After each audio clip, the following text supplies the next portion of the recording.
Welcome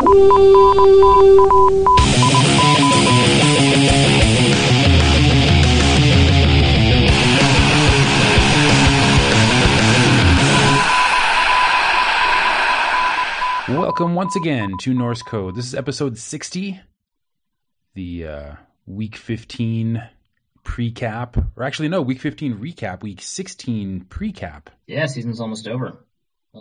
Gosh, I know, and we're still waiting for that seventh win. We'll get it. I need it because I've got a little bit of money on it. Not that I gamble. Lots of people need it. Our producer James has a bunch of money on it, and we kind of told everyone to put money on it at the beginning of the season. That's because we were right. If it doesn't happen, we'll look very silly. Not that we're very good at picking individual games, but I mean that was our lock of the week of the year. So it'd be unfortunate if we were wrong.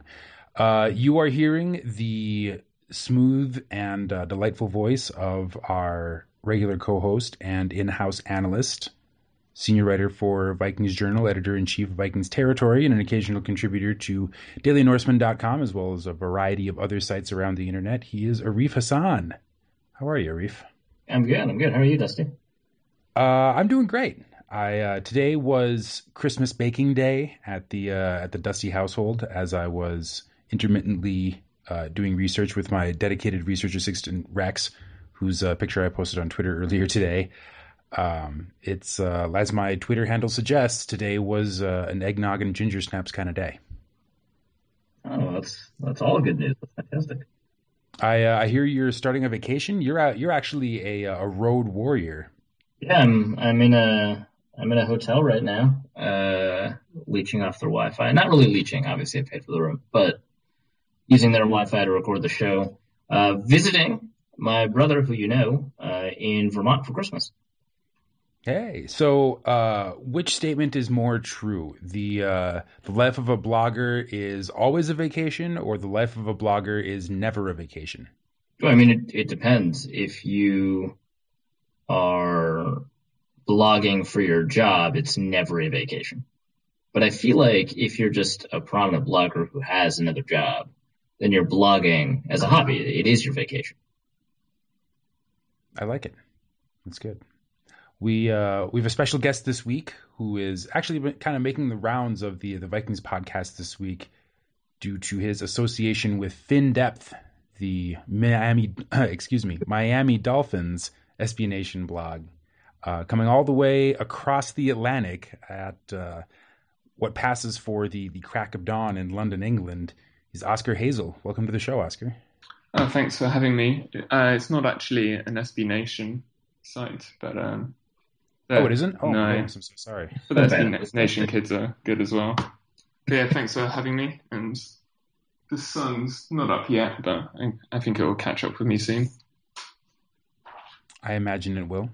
It has a way of doing that most days, I have discovered. You'll be surprised in England. Some days you miss it. Well, that's fair. Well, let's get right into it. We've got some news of the week and a review of a surprisingly close Lions game, and then a preview of the Dolphins game. And word on the street has it, Oscar, that you are something of a draft wizard yourself. So as we get to the beginning of draft season, I want to pick your brain a little bit about some potential opportunities for a team that's picking, say, between 10th and 15th in the draft. But first, I wanted to take a moment to thank our numerous and generous sponsors. Norse Code is entirely reliant upon individual listener donations to stay afloat, keep the servers a-humming, and keep the hamster in the wheel well-fed and hydrated. This week, I wanted to thank Lonnie Callies of Seattle, Washington. Sorry, usually I'm pretty good with names I've never read before, but please feel free to correct me if I mispronounced your name, Lonnie. Thank you very much for contributing to the show. Did not include a note in his PayPal donation, which is okay.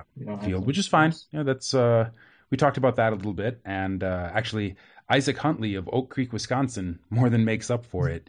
He sent us an email, and the title of the email was "Apparently PayPal has a character limit."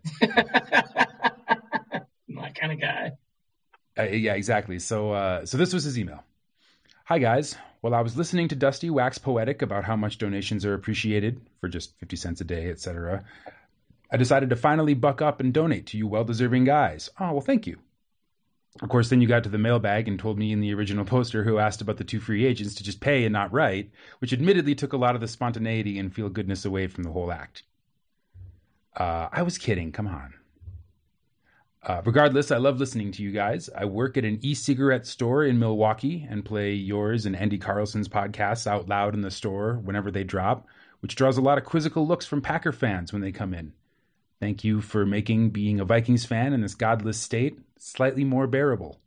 Sincerely, not a robot, Isaac Huntley. He's the one that asked the follow-up question to the free agency thing without any of the precedent of the question. So he just said, of those free agents. Yes. It's really weird. Also, I didn't know that there were just like exclusive e-cigarette stores, but I guess that's the thing. Yeah, maybe it's a Wisconsin thing. I don't know. They have it seems like Wisconsin is really trying to catch up with like Florida and Arizona in terms of states with weird laws. That's true.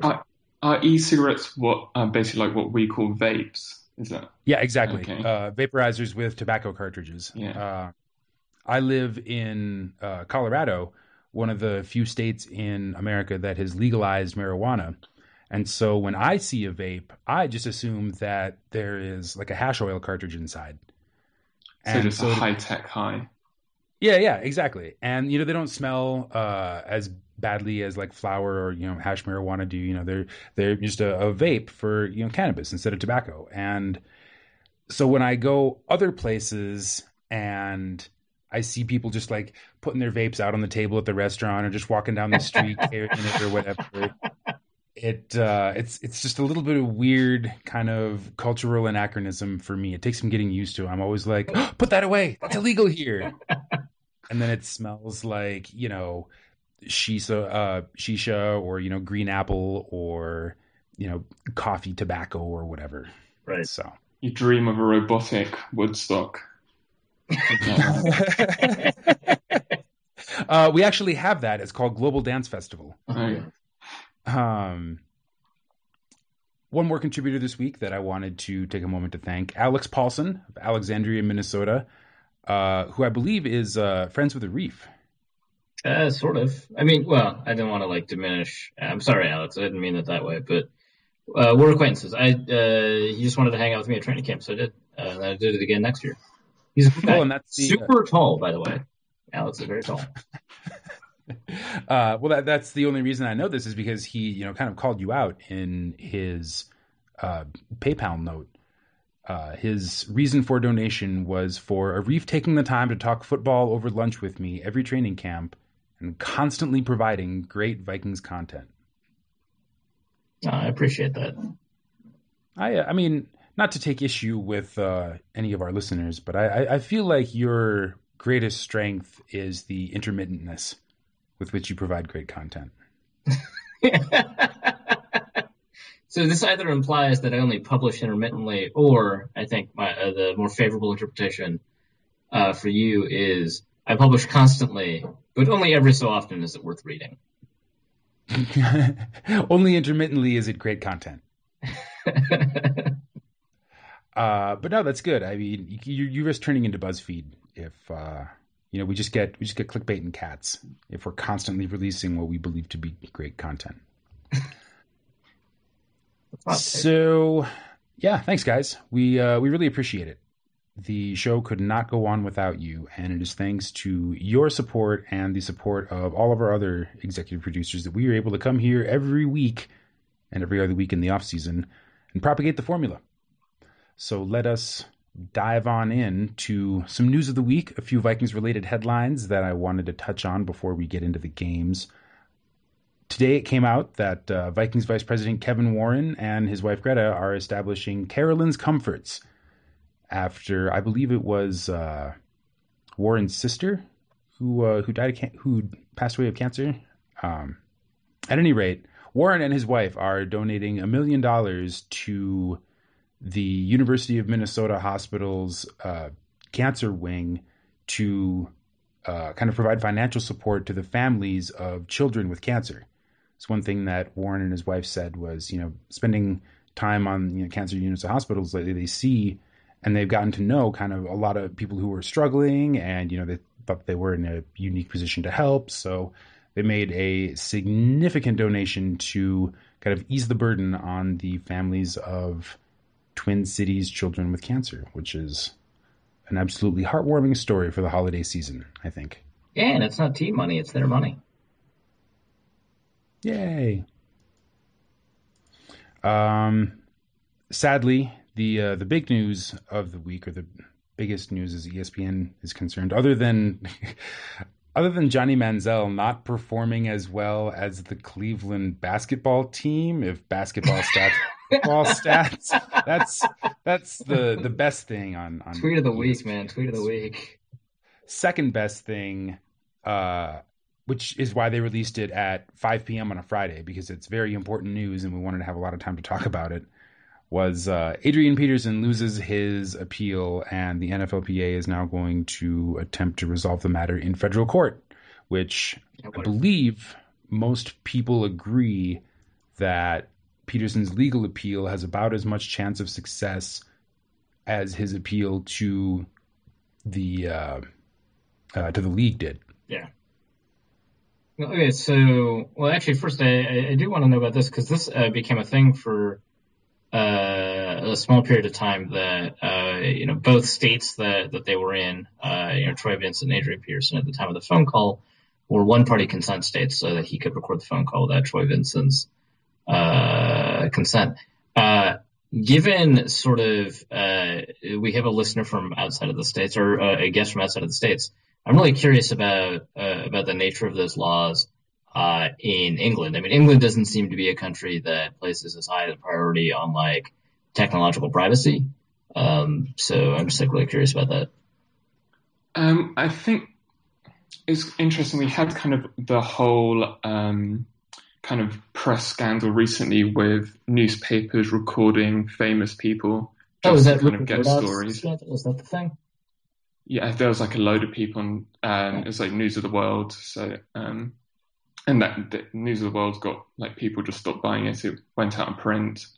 Rebecca Brooks, I think, got arrested, but I'm not sure. She's kind of like best friends with our Prime Minister. So I think there is kind of like an invasion of privacy is quite, or was about a year ago, quite like a hot topic. Well, Rebecca Brooks was the editor of News of the World, right? Yeah, and she lives in the same village as David Cameron, and there's loads of like weird stuff about it all. How cool! Well, the same thing happens in America. Don't worry. I'm sure it's much worse. So if yeah, you're probably right.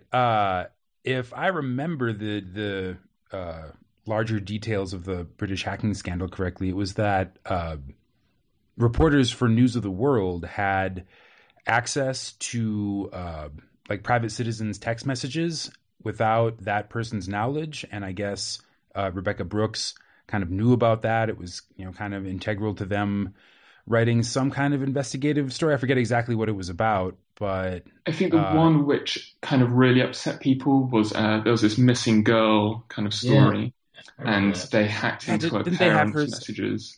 And so that kind of, I think maybe that stepped over a line, whereas people don't really care about celebrities because they think, it's their own fault, they became famous. Whereas maybe going into kind of like, and you're kind of leading them on because obviously they were checking their phone to see if anyone had, they listened to her messages or something like that. So they could tell someone had listened to the voicemail. So then it made them think, she's listening to her voicemails. Ooh, yeah, that's... So, that was a particular incident where I think it got kind of more public kind of sympathy for the victim anyway of that act. So that was really terrible for News of the World, but like, were there any like structural changes to kind of press policy in the UK after that? I mean, that was illegal to start with. So they didn't really need to change anything. So no make a law about this. Yeah, this already illegal act. But so maybe I think just people like couldn't do it as much, and it was always against the law. It's just maybe people are smarter. Pay more attention to it now. I guess people don't want to get fired, so yeah. So in that sense, pay attention. But I mean, they probably just do it in a different way. They're probably listening to us now, but not kind of later, but live, and I don't know. I mean, that wouldn't surprise me. That's good. I think Britain are notorious. They're kind of the police for being Minnesota Vikings fans. So they're definitely listening at some point. Oh yeah, for sure. Well, I mean, and frankly, if this is on the internet, it's going into some archive somewhere. It'll all be used against us eventually. Well, my theory is that if I just talk about the approaching singularity and how we can't let the robots win, then eventually when the robots do take over and they scrub all traces of anyone denying that the singularity ever existed, then that'll be my right to forget. Won't humans be the robots today? There's a lot of robots today in this episode. I think humans are going to be the robots, though. I mean, not to go off on a tangent and talk about kind of evolution of human. Don't worry. That's the podcast is all about tangents. But you think robots we're going to hit robots through like cyborgism or something, right? Yeah, kind of like, I guess like Donna Haraway, like her kind of, when she was like talking about as soon as humans put on shoes, you became cyborgs. And then like you can go off on kind of weird tangents about like we're all cyborgs because we're all built into machines and use them. And I guess like, I don't know, this may be getting a bit too weird. No, actually, so you're actually talking about an area of research that I investigated pretty thoroughly when I was in college. So like Donna Haraway talked about transhumanism in the context of the way that, and transhumanism is just like post-human. It's like the next stage of humanity. For listeners who are still listening at this point.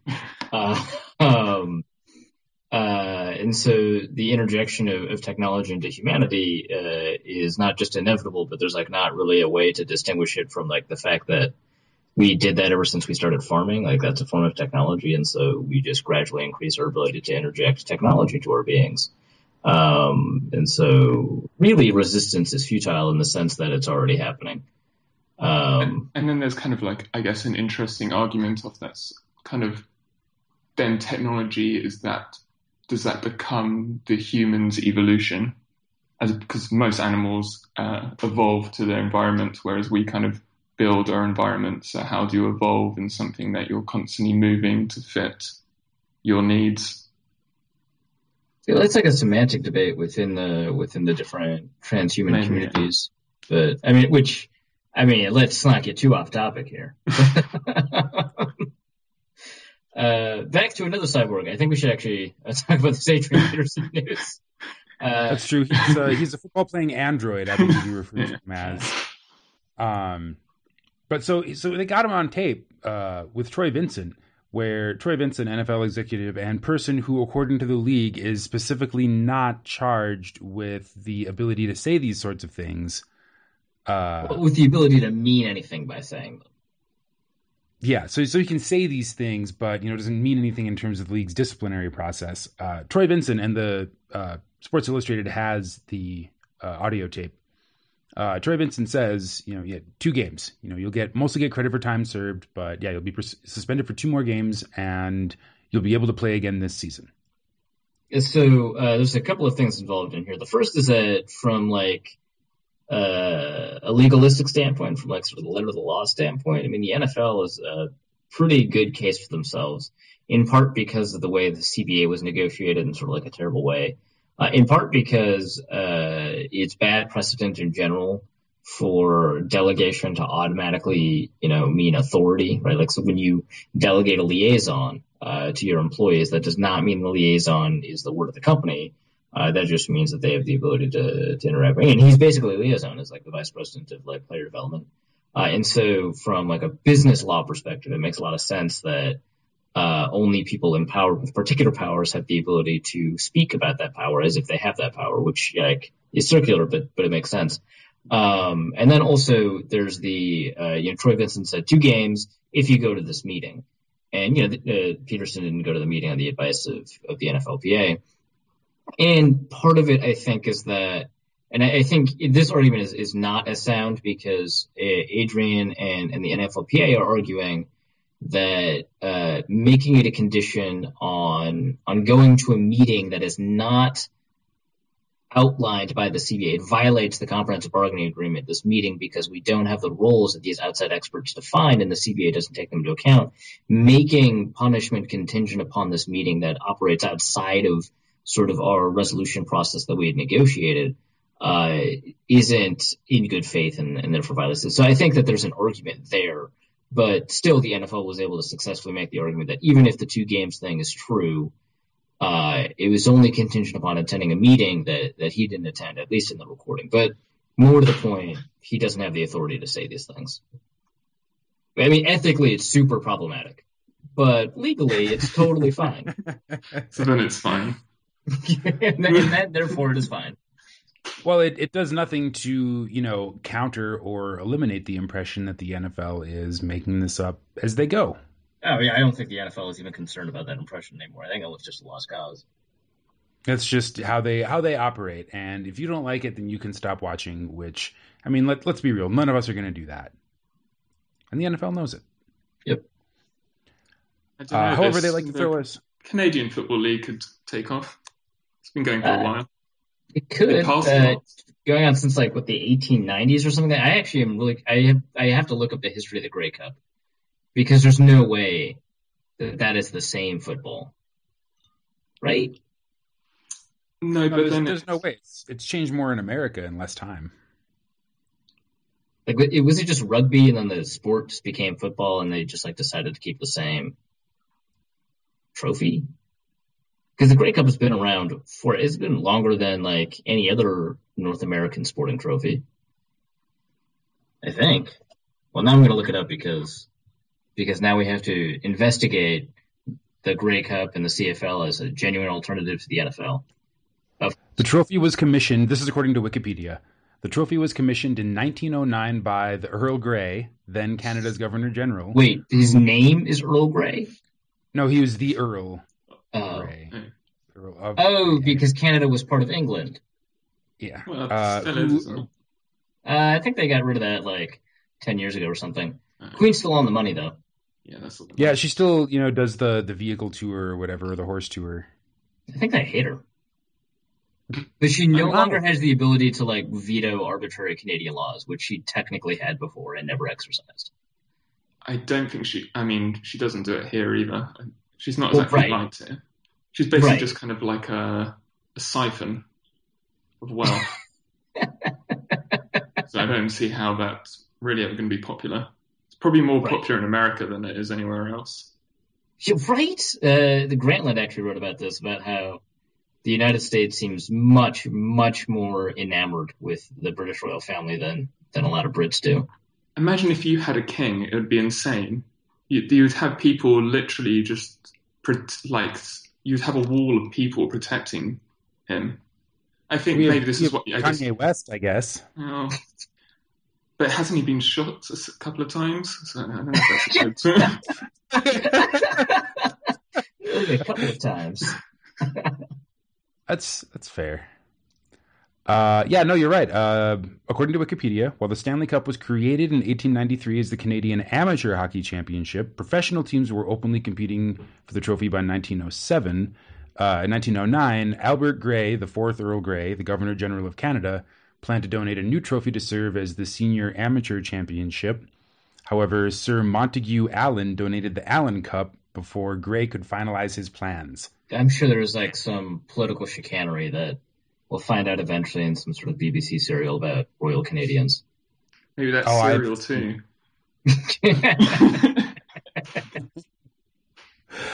Grey instead offered an award to the Dominion Amateur Rugby Football Championship beginning in 1909. He initially failed to follow through on his offer. The trophy was not ordered until 2 weeks prior to the first championship game. Awesome. The first Grey Cup game was held on December 4th, 1909, between two Toronto rugby clubs. Rugby. So when does it become American Canadian football? That's So Regina Rugby Club won it in 1923. By then, the NFL had been founded. Competition for the trophy has been exclusively between Canadian teams, except for a 3-year period from 1993 to 1995, when an expansion of the CFL south into the United States resulted in the Baltimore Stallions winning the 1995 championship, taking the Grey Cup south of the border for the first time. So maybe that's why Canadian football never really took off in America, because it was here for a minute and we won it, and they were like, we're literally going to take our ball and go back north. Our Grey Cup and go home. So it looks like they officially stopped being rugby and started being football in 1958. I'm going to say that's because of Johnny Unitas. I have no reason to think that. It's interesting how so different it is from rugby. So did they start wearing like pads then? Is that because you don't have pads in rugby? So like when you stop being rugby and start being football, now all your players have to like wear this equipment, right? That's in American football. It was kind of like a slowly boiling frog. Like first it was no pads, and then it was leather helmets, and then it was thicker helmets, and then it was like leather shoulder pads. This is 1958. They had pads. Well, yeah, okay. Well, I don't know. There are not enough pictures on this Wikipedia page for me to make that assessment. All I can tell you is that in 1956, somebody drank out of the cup and he's wearing pads. All right, then. So they had rugby and pads. Is that offensive to British people? I'm going to assume you speak for all British people throughout the rest of this podcast. A couple of people wear like little soft hats to stop their ears getting messed up. But that's about that. To prevent like... You get like cauliflower ear? Yeah. Oh. Yeah, it doesn't seem to work. These are like big shoulder pads. Would that like bother some people? They're not very. I've worn pads and they're not very comfortable. And it's more the helmet. I think that would be the reason you need to have pads is because the helmet, right? I assume that's a big part. I don't know. Helmet smashes into you. Because tackling with your shoulder works. You don't need. They're wearing leather helmets and big shoulder pads. Okay, I guess maybe leather in the cold it gets really hard because you can. They are Canadian. You can tackle really well with just your shoulder and arms and wrap around. It works. I've done it several times with no ramifications. So I think, you can't get logos on people's heads otherwise. How unfortunate. Yeah, so maybe that. All right. So wait. So those are we wear helmets. We wear pads in cricket. So. Well, but that's not even. And helmets there, so more so than you do in baseball. But it feels like the wrong people in cricket are wearing pads. What? The batsman. That makes sense. The guy that has a small leather ball chucked at his testicles all day. That makes perfect sense. Yeah. Well, yeah, but what about all the people that have to field the ball when... No, they're just wearing, like, straw hats. Don't worry about those. Yeah.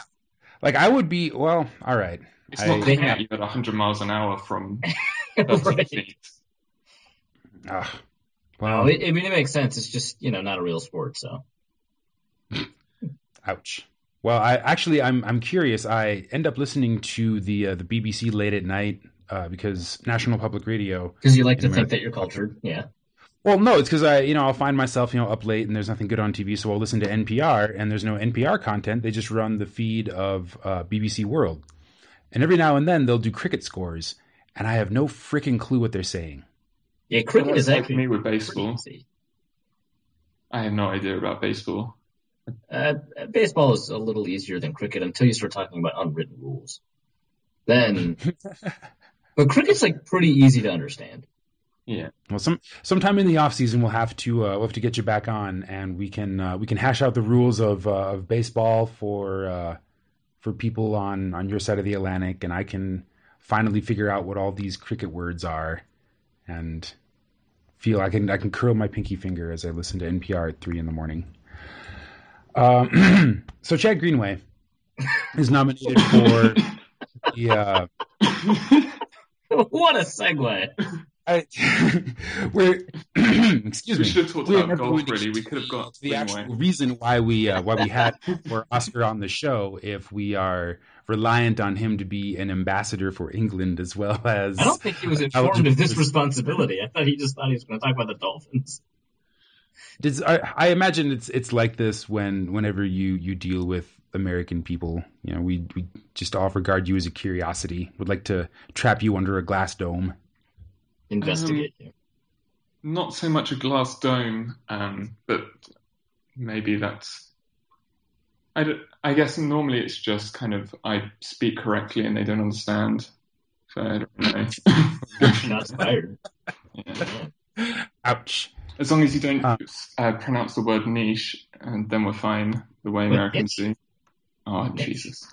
That's literally. I had no idea what people were saying for 10 years. That and how the pronunciation of root, it has a very different connotation and pronounced the American way in England.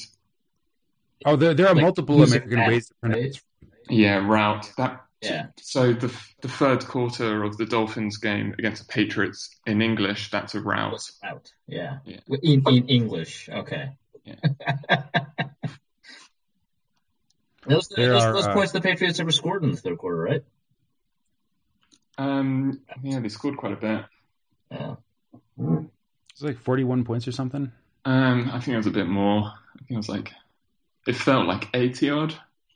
Pretty sure it was 24 points, but okay. So Chad Greenway was nominated for the Sportsmanship Award.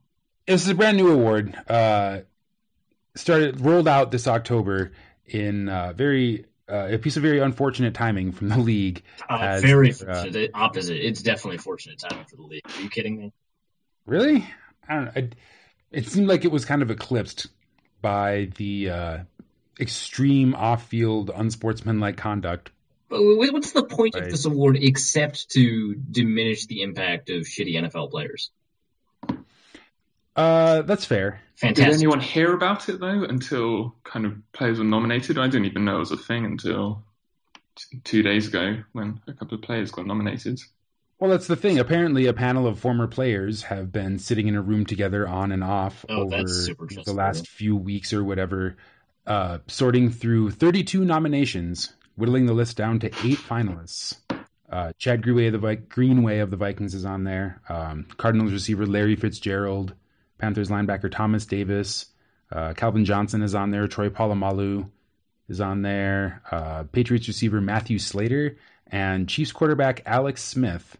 Broncos defensive end DeMarcus Ware round out the other 7 nominees for the first annual Sportsmanship Award. Troy Vincent actually has a quote that he meant to be quoted in this article, where he says the award's purpose is to, quote, recognize those who never hesitate to show that excellence in football is not achieved without respect for the game, for their opponents, for the officials, and for the fans. Never? There's never been a successful NFL team that didn't respect officials or their opponents or the fans? They just want to recognize those who never hesitate to show that. What happened to the 1970s Raiders? I don't know. Excellence in football is not achieved without respect for the game, opponents, officials, and fans. I feel like there have been instances of several successful NFL teams that did not show a requisite amount of respect. Not that I have an issue with them. I, in fact, like them more. Yeah, that's probably true. And you can argue that there are issues between, the fans and officials showing respect to each other and, fans and opponents. I mean, it's a complex and fraught relationship for all parties involved. Commissioner, fans. Yeah, exactly. And notice how opponents is in here, but nowhere do you see the word players. Which, I mean, it is Troy Vincent, so it may not have been the first thing on his mind. Okay. All right. But congratulations to Chad. I hope he wins. Yeah, he's a good sport. Yeah, he's a fantastic individual. Popular fellow at training camp, wasn't he? I believe you had a couple of amusing anecdotes in the past about interactions with Chad Greenway? Yeah, no, we've covered them. Oscar, I don't know if you know about this weird relationship I have with Chad Greenway, but I've kind of seen it on and off. From afar, I looked at it longingly. Well, Arif displays a significant amount of influence over Chad Greenway, it sounds like. Chad Greenway is aware of what Arif thinks of him and works to change that image every Sunday. I think he plays mind games with me. I've heard muse is a word used a lot. That's actually probably pretty appropriate. That's amazing. So, are you expecting to be in his speech when he? You've got to be up there top 10. The highlight of my career, right? I can't think of a more hilarious moment in my blogging life than if that were to happen. Well, if it does, then I will be sure to go back and re-edit the episodes so it doesn't sound like you don't necessarily agree with the purpose behind the sportsmanship award. So you can count on that. Great. Thanks, producer Dusty. Hey, I have my moments. The Lions game. Should we go into the recap? Yeah, well, Oscar, did you catch any of the Vikings Lions game, or were you watching? I watched the first half live. I think, or at least I had it on one screen live, and then I went back over and watched it kind of briefly live again whilst working. So yeah, I've watched it a bit. From the perspective of a Vikings fan, what are your sort of takeaways from the game? Teddy looked really good, particularly that second drive. It's nice kind of seeing him kind of adjust his arm and throw with kind of colour in his face. I guess he's checking down a lot, and those couple of bad throws, it looked like they're kind of a bit off timing. The feet get a bit murky. But I guess this time of year, you're kind of looking at young player development more than anything else, and kind of how the core of the team is going forward, I'd assume, more than kind of results. And because I guess as a Dolphins fan, I kind of went through this similar period 2 years ago with Tannehill, and it's almost you want him to make kind of mistakes now, because it's better to have it on film for him to be able to see, oh, yeah, that's not a good idea, or that's something to fix. So I think you're kind of in a nice period where you're competitive, you're seeing flashes, good and bad, and the bad isn't terrible. Xavier Rhodes looks pretty good. It was interesting to see him kind of shadow a receiver for once instead of... Yeah. So that'll be really interesting. So I know kind of one thing we'll kind of get onto later is like Coyle and Zimmers, the Dolphins defensive coordinator. They both kind of like to have their better corner play to the right side of the quarterback, to the left corner, just as that's the easier throw for most right-handed quarterbacks is to the right. So I think that'll be an interesting thing over the offseason, what they do with Rhodes. And then I guess it's just like kicking and kind of screen games for both teams kind of swayed it. It seemed to me. You'll probably do a bit better against the Dolphins in the screen game. We can't really tackle. That's generally great. An issue. But I mean, otherwise your defense is pretty good, though. It's kind of slipped, but okay. We'll talk about that when we. Yeah. But what did you think about kind of? I've been really impressed. We can start with I'm high on Teddy. I have many TED accounts following my Twitter handle for the past year. If you want to fact check right of that. initiation, yeah. But yeah, I've been impressed with kind of his development, and I think there was kind of flashes of like intriguing things. Doesn't look too scared with colour in his face, which happened quite a bit and probably will till the end of the year. So that's promising.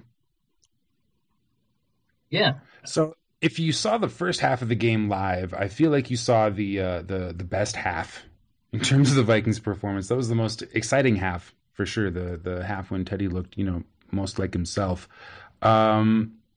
It looked like he was relying on shorter drops this game. I believe you tweeted, or we're having a Twitter conversation, Arif, about how there were functionally no 7-step drops in the Detroit game.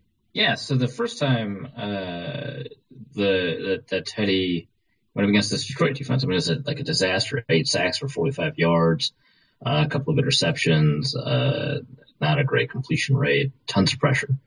And, a lot of it, of course, is Teddy. I mean, he was like a second or his third game. He'd just come off of injury. He'd missed the Packers game. He's playing against one of the top 3 or 4 defenses in the NFL, and in particular a defense that is good because of its front four.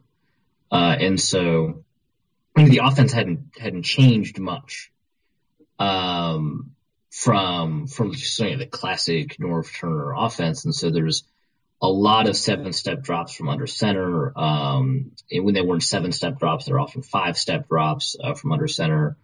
And typically you wouldn't see Bridgewater further than like 5 yards or 6 yards from the line of scrimmage when he reaches the end of his drop.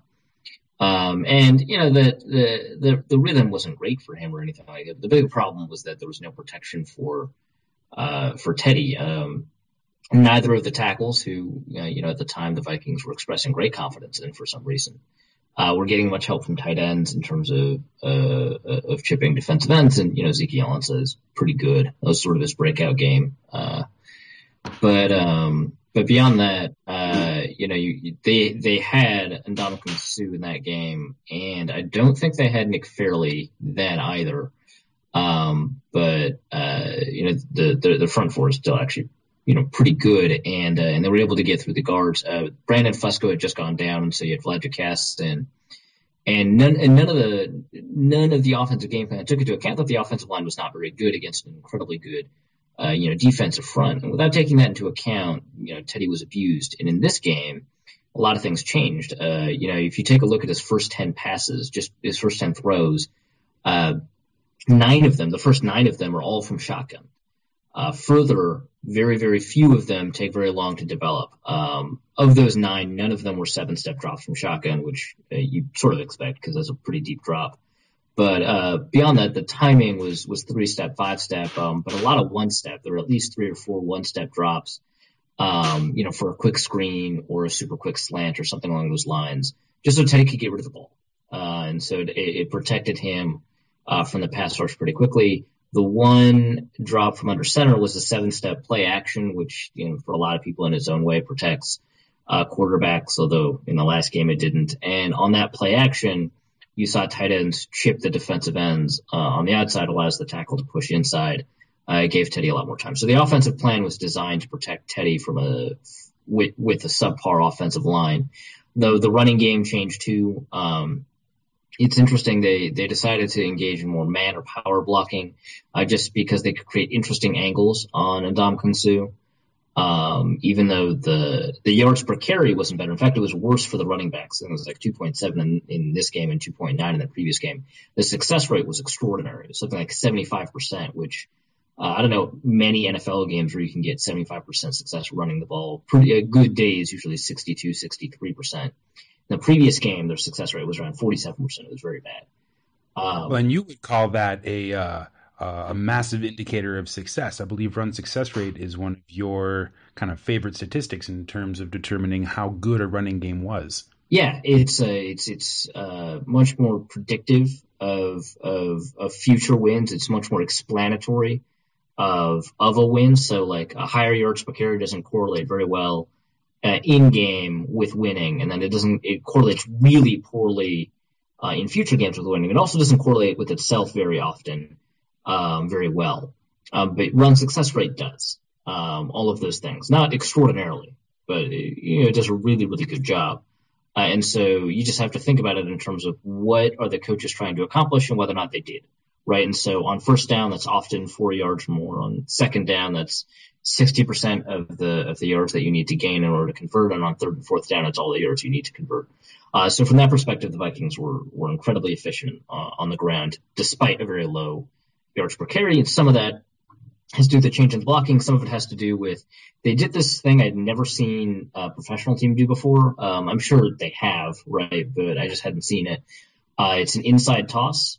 They did it at least 2 times in the game. I think 3 times in the game where they did an inside toss to Asiata where, Teddy takes the snap from under center and then immediately tosses it behind him to Asiata, who runs between the tackles. Often tosses are designed to speed up what would otherwise be a slow developing play on the outside and get the running back into space with acceleration. LSU does it a lot, this inside toss, and they usually do it with zone, although sometimes they'll do it with man blocking. And for a while, it actually did a really good job hurting SEC defenses. Now, for LSU, it's causing more problems than it is creating solutions, but they've been able to develop some pretty good counters off of it. So it's something that changes the pursuit angles of the linebackers a lot. It gives more options to the running back because they can start making their decisions further back, sort of in their run up to the line, stuff like that help the running game a lot. So those are the things that the Vikings offense changed. In regards to the stuff that Oscar was talking about, I totally agree. I think, there's 2 interpretations of the game that I think are valid. I think Teddy Bridgewater as a quarterback was not particularly good. But I think Teddy Bridgewater as a developing rookie was great. He was fantastic. So in terms of helping the Vikings win the game, there's a lot of problems. I would blame both interceptions on him, for example. I think I think it was initially Chip Scoggins was saying, he was during the game that this was entirely on, either the defensive back who pushed Charles Johnson or Charles Johnson himself who fell en route and, Teddy overthrew a falling receiver and then it was an interception. And of course, when that happens, you kind of want to give the quarterback a little bit of credit. But, I thought that was going to be over Charles Johnson's hands anyway. And I thought it was a bad throw. And then the second interception, I think, is unquestionably a bad throw. He threw too far behind Greg Jennings, and it was an easy interception. So all of those things are reasons that his performance as a quarterback, as a player, was not good in terms of winning the game. But as for the kind of player that he is and the kind of player he's developing into, I think Oscar's right. The things that you could call bad habits that he exhibited in the game are things that are not just correctable, but something you can correct sooner rather than later, which is great. So they're highly correctable. And then sort of the good things that came from Bridgewater's performance are things that have been foundational, things that he can continue to build on, things that he showed in previous games. Because, whenever a quarterback has a very good game, sometimes they have a very good game for reasons that are unsustainable or not reasons that they were performing before, and that wasn't the case here. So you can be a little bit happy with the way that Teddy's developing. I think he's going through his progressions really quick. I think he is an aggressive player, but he's very controlled in that aggression. I think people don't think of him as aggressive because he checks down a lot. But, sort of a lot of the times when he is moving through his progressions, he's keeping his timing. To him, I think it's more important to keep his timing intact. So if he knows a receiver is going to get open, but he has to wait to get that receiver open, he'll just move in his progression. And so I think that's sort of what's happening with him. And I think it's all good stuff. I think he did a really, really good job against pressure. And I think it was all good things. Xavier Rhodes, I thought, had a pretty good game. I think that in terms of adapting to moving around on the field, I think the bigger problem was adapting to ways that they make elite receivers sort of break open. So stacked alignments, he was very bad against. When you can't play tight to a player, it's very difficult for him to recover. He got burned a couple of times in that game in ways that I think are probably solely his fault. A lot of people were praising his game because he held Calvin Johnson to 50-some yards, which is fantastic, right? But that's sort of a strength of competition thing. And so when his Pro Football Focus grade came out, which is not adjusted for the strength of competition or anything like that, it was a slightly negative grade and everyone got upset. On review, I think Rhodes had a meh game, but considering who he was up against, I think it was, a really good effort. We talked on the show last week about how the Lions are generally very successful when their defense can hold the opposing team to kind of below average offensive performance. And they were definitely not able to do that in the first half. And they made some inroads towards doing that in the second. And it seems like the score reflects that. They managed to win just barely. And I mean, we gave him a gift with, like you said, that second bad pick. That was unfortunate. Oh, there are all sorts of gifts we gave them. Yeah. The last series, we managed to clock very poorly. Some of the worst clock management I've ever seen. Unfortunate. Andy Carlson on Purple for the Win compared it to, I think it was week 1 or week 2 this season when we burned through random all of timeout. Yeah. Yeah, just here. Well, let's start the fourth quarter. All right, timeout. But it just seemed like at the end of the Lions game this week, there was a lot of confusion. I mean, it was you're getting down to the last plays of the game, and Teddy's like waving his arms. He's like not sure what's up. And Mike Zimmer is like kind of motioning for a Hail Mary to end the game. It was just a really a weird situation and not a good sign of Zimmer as a game manager. Yeah, no, I mean, there's a lot of problems, I think, from a game management perspective. Also, 3 missed kicks. I guess the Vikings blamed Jamarcus Webb for it because they cut him.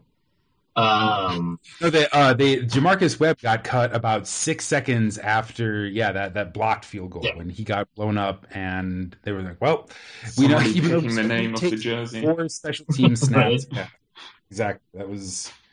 And the poor guy was tweeting about how grateful he was to be in Minnesota like this morning. Yeah, it was good stuff. We managed to have a pretty decent defensive performance, like you said. Xavier Rhodes, doesn't look so great at first glance on Pro Football Focus, but he performed. I think anytime you hold Calvin Johnson to 50 yards, 55 yards, you're doing something right. Matt Egiata, somebody else in that game who, if you look at his box score, not super impressive. Standard, 3 yards a carry. Somehow managed to only score 1 touchdown. Yeah, I didn't know that was possible.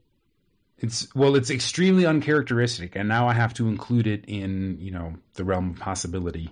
Wow. I was really hoping for, 2 more. He gave himself plenty of time, but unfortunately it was not to be. But he had a great game, and we got to see him catching passes. Like Cordero Patterson style. I mean, maybe not playing like Cordero Patterson, but catching the kind of passes that would be meant for him, kind of lining up wide and, being available on the screen. Yeah, no, I think from like sort of play-by-play, did you accomplish your goals sort of perspective, not just like from a success rate standpoint, but, in the passing game too, I think Aziad actually had a very good game. I think it's all sort of washed away by him not going out of bounds on that last play in the fourth quarter. But that was just terrible. The low yards per carry is supplemented by the fact that, a number of his carries were in short yardage situations, 3rd and 2, or goal line situations, and he was very successful in those situations. The way he powered through those Lions defenders, on the screen passes, that's, I think, an unusual amount of power. I mean, people always like to think of him as a short yardage back, and therefore he has a lot of power and strength, and that might be true, but I don't see him playing with that much leverage or turning his legs, and so you don't see it happen that often. In this game, that definitely happened, and he definitely punished the Lions. And so, from that perspective, I think he had a very good game. I think he won't think that because of his clock management gaffe. But yeah. So, how certain were you that when Patterson kind of broke free for that return, that he was going to go all the way?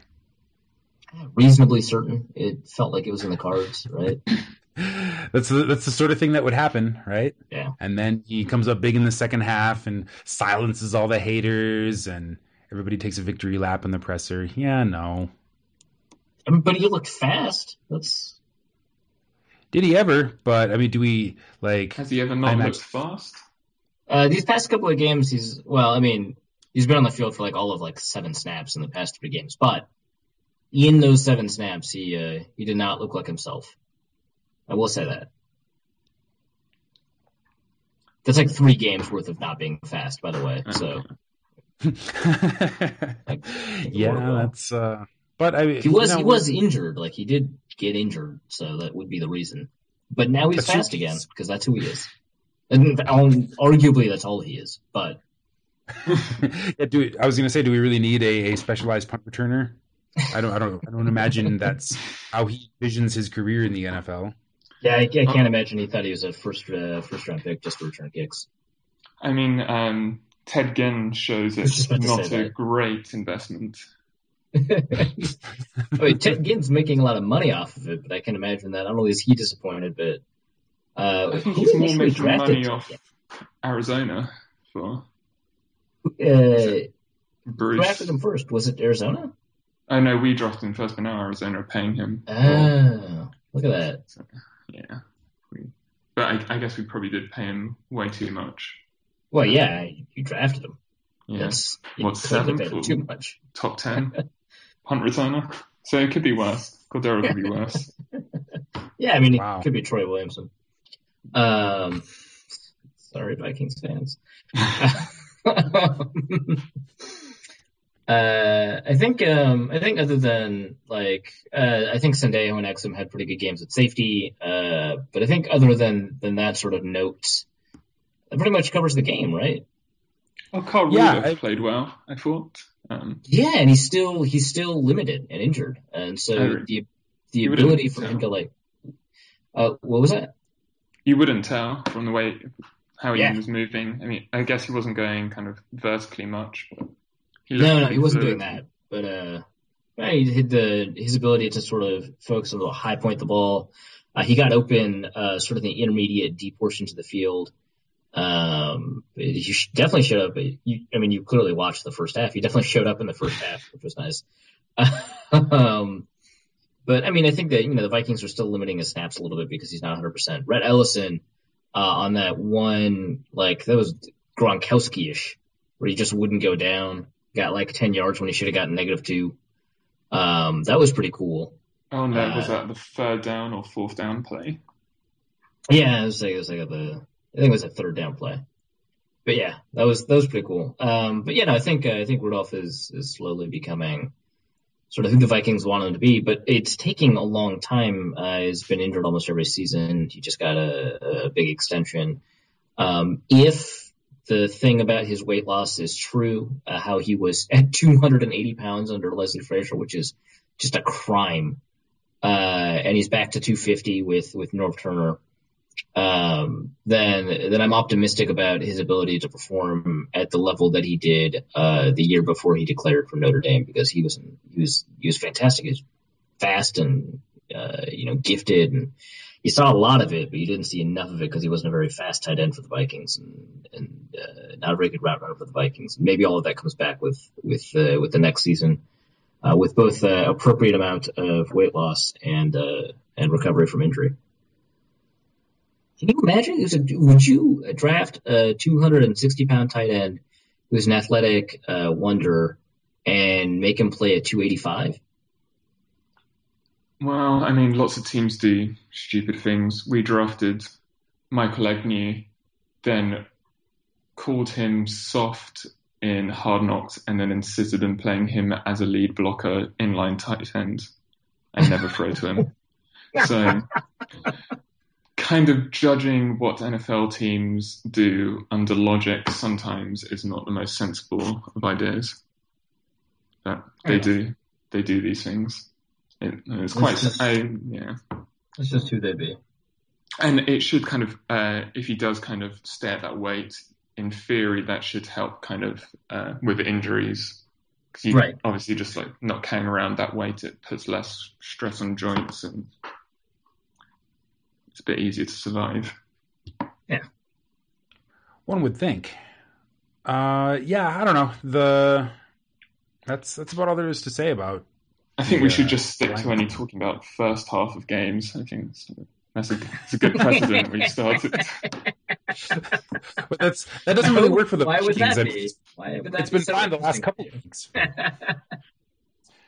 No, we played well. We didn't win. I think the Lions game gives me a lot of hope for that precious 7th win. I mean, I think there's a decent chance we pick it up this week. I'm confident that we will beat the spread this week. I don't see how the spread could be as wide as it is. The numbers what is love 6.5. Yeah. The numbers have always loved the Dolphins. The Dolphins have underperformed their statistical likelihood every week of the season. That's unfortunate. I think this game will be a battle of whose tackles show up more, because both the Dolphins and the Vikings have kind of a history this season of their linemen and offensive tackles just not showing up. Well, we've had a month of it. We were pretty good before then. Well, and you guys are battling injury on that front, right? Like, your starters are both out. Oh, we have Juwan James is still there, but he moved over from right tackle to left tackle, and then it's kind of showing up. He's left-handed, and it's kind of showing a flaw in his game where he would at right tackle he would play inside out, and he's got huge vines, so he can kind of has fast enough feet and can play with length to kind of stop the edge around the right-hand side. And then when he's at left tackle, he's kind of sitting outside, and then he's off balance trying to protect the inside. So he's just getting beaten on the inside all the time, which is a really quick way to the quarterback. And then we've had kind of our interior lines being pretty revolting the whole year. And so instead of being able to slide the left guard, because we're rotating left guards between Dan College and Shelley Smith. So for them, in theory, you want to slide those to the left tackles when he's having problem with interior pressure, but then you've got the centers just, Samson Satelli's just awful and getting beaten by speed by nose tackles. So it's pretty ugly. He's been doing it all year, and for some reason, Pro Football Focus were giving him good grades because he was just sliding to help Dan College when Albert was on an island. So he gets great grades because it's pretty easy to be help. Right. So, and that, I guess you were talking about kind of Rhodes' Pro Football Focus grade. It's kind of why you need to watch what they were doing to kind of see what they're getting graded on. Because it's kind of easy to get a positive grade when you're, say, a right guard or a center, and you're giving yourself the easiest assignments, yeah. Yeah. And you're doing that because you're hiding flaws instead of having a player that's blossoming in a role. But yeah, so that's kind of been the issue since Brandon Albert went down. He was playing really well, like top 5 tackle. So that was really sad. And I guess you could say maybe he's been injured quite a lot. I don't think he's ever had a healthy season in Kansas, but then he just had someone roll up on his leg, so you can't really put that down to a trend. And then Dallas Thomas at right tackle. Yeah. Dallas Thomas at right tackle, he's kind of getting all the hate, but he had a really bad game against the Ravens. I think he let up 5 sacks, but I'm going to say at least 4 of those sacks, Tannehill was stepping up into either the left tackle or left guard's arsehole. So, as much as you can say, well, yeah, the right tackle's guy landed on top of him. He landed on top of him inside someone else. And so, to me, that's kind of like a push in regards to whose fault it is. The whole offensive line is just awful. And even if you look at kind of Lamar Miller was running really well. And this is kind of like, if we're talking about going to the running game, that's kind of been a bright spark of this season, is the development of Lamar Miller, particularly against the Ravens, where the line was giving him nothing, but he was sucking in linebackers, bouncing to the outside, which... he's really good at pressing lanes, yeah. Yeah, it was incredible. And then, so what we decided to do against the Patriots was toss outside, so you're basically taking that whole part of his game away, right? Where you're not pressing the hole, you're trying to go around the outside and not suck anyone in, make someone miss, take a guy out of the outside. So that was kind of interesting decision, especially on 3rd and 3. And I think we ran another time on 5 and 3, both in the first quarter. So there's some questionable play calls, and then once after the 3rd quarter, it was just, you're going to throw the whole game when you're, I don't know how much we were down by then, probably 20 odds. So then I think that's when most of the sacks came, where Tannehill's just got to sit there and throw it. Right. Yeah, all of them. Tannehill was sacked 4 times in the fourth quarter. Jesus. That's been a trend. Oh no. That's been happening. Yeah, how much worse is Miami going to be without Ryan Tannehill now that his body simply cannot take any more jarring impacts? Now that he's going to turn into Jake Locker. Yeah, exactly. He's still like 10 or so sacks down from last year, so he's got some more in him. He has been hit more. The rate of his decline is diminishing. That's fantastic. But I mean, he's moving really well. He's making linebackers miss in space. He's running well. It's probably his best. he's making the pass rushers miss, which is nice. Because they get to him. The one after gets him. That's the problem. There's two. So you mentioned the play calling really quickly. So, well, first things first. I thought I looked at Lamar Miller a couple of weeks ago when I was trying to figure out my Pro Bowl ballot, and I ended up voting for him for the Pro Bowl. One of my 6 votes, which surprised me. I did not think I was going to vote for him. But he's been extraordinarily impressive, I think, in terms of getting the yardage that you need in those situations. It's the run success rate, but more importantly, doing it in ways that I think put the Dolphins offense at ease. I think that he's been very good in all phases, sort of in his game. But my question, because you mentioned that he's been sort of a bright spot in the offense, and then the play calling sort of moved him away from that. So my question is about Bill Lazor then. So I thought I saw a couple of things a couple of weeks ago about how though Lazor is implementing a lot of stuff that he picked up while in Philadelphia, the offense seems to resemble more of what he did at Virginia, because that's just sort of who he is. Are those two offenses entirely compatible, or are there some problems there that are causing some of the issues that are showing up in the Dolphins offense? Or do you think that just in general, it's not about design, it's just he's not a particularly good play caller? Well, so his offense at Virginia was kind of a numbers-based routes and passing game, and then a zone blocking scheme.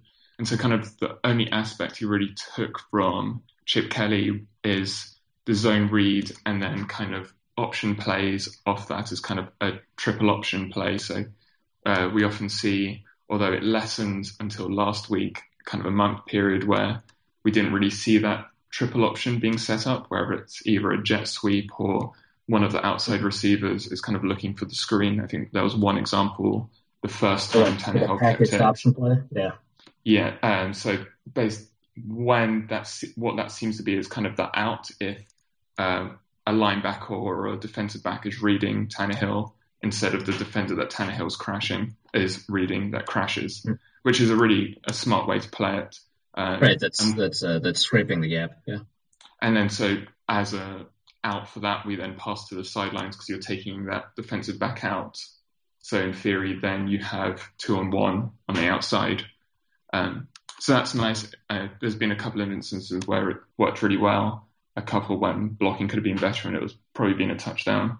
So that's kind of, and then it's just the zone read, like running it. So there's not much that's Chip Kelly. And this was kind of, I kind of knew this the way he was talking, and there was so much talk about kind of tempo all off season. But then when you actually listen to what Lazor would say, his idea of tempo was from the break of the huddle to the snap of the ball. And even then, we're getting it off kind of with the clock running down quite a lot of the time. But I think he means kind of the tempo of motion, and there's still quite a lot of motion going on. And what's interesting is at Virginia, I quite liked his, although he did show this kind of want for running third down any distance. And when I was kind of researching him preseason, that seemed to be kind of a running theme of hatred of Virginia fans on kind of message boards. But he did do some kind of nice situational stuff, catching defenses on their heels, particularly out of kind of timeouts, or he would do a really quick snap, kind of Auburn style. And that worked well. We haven't really seen anything of that kind of ilk. And maybe the most disappointing thing has been the run to pass ratio, whereas that's kind of the basis of Chip Kelly's scheme, is you run the ball. And in Virginia, he was pretty much 50-50 pass to throw. That could be misleading because he didn't have exactly tremendous quarterback play. So that would lead you to run the ball more. So maybe it's in his tendency to want to pass, and he just didn't have a quarterback at Virginia. So I've been pretty disappointed with him. A lot of fans kind of have already think Philbin's gone and want to keep Bill Lazor. Personally, I don't.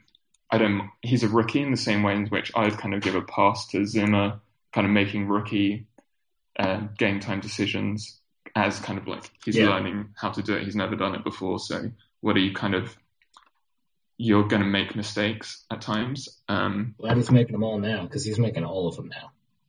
Yeah, there's some pretty bad ones. And so then I kind of want to give that same leeway to Lazor, but then if you're talking about bringing in, I would want to do that within you're keeping this kind of infrastructure. If you're moving on, I don't see any value in necessarily keeping him. Right, because sort of cosmically, he deserves another chance, but at the same time, you don't want to constrain a future head coach. You want the future head coach to be able to implement their system, right? And so, yeah. And I think maybe fans' kind of opinion is Philbin is holding him back and really is the play caller. But Philbin's a head coach. If he wanted to call plays, he would call plays. Right. So he's never been a play caller in his life. Even when he was the offensive coordinator at Green Bay, he never called plays. It's not his. Thing. Yeah, he's an offensive line coach, which is kind of ironic if you look at the offensive line. But one of the reasons Philbin was hired was to clean up problems, right? It wasn't because of like a lot of the expertise issues that, a lot of people will hire coaches because, we had a huge defensive problem, we'll hire a defensive mind. Like Philbin was like a really good guy, right? Like that's part of the reason he was hired, right? Yeah, and there wasn't many other options. I think what's kind of going to be really interesting, he's Stephen Ross's first hire still. So that's kind of a really interesting dynamic for me, is I don't think he wants to give up on him. Right. And so that, to me, that's really interesting. And I guess lots of people would say Jeff Ireland stayed around way too long, and he had no real vented interest in Jeff Ireland.